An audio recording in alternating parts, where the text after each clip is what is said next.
crochet smudge, I'm going to try to connect these granny squares.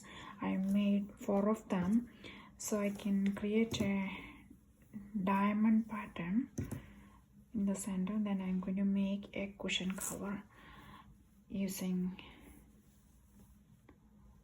this one, this 4. I'm going to keep the four red ones in the center.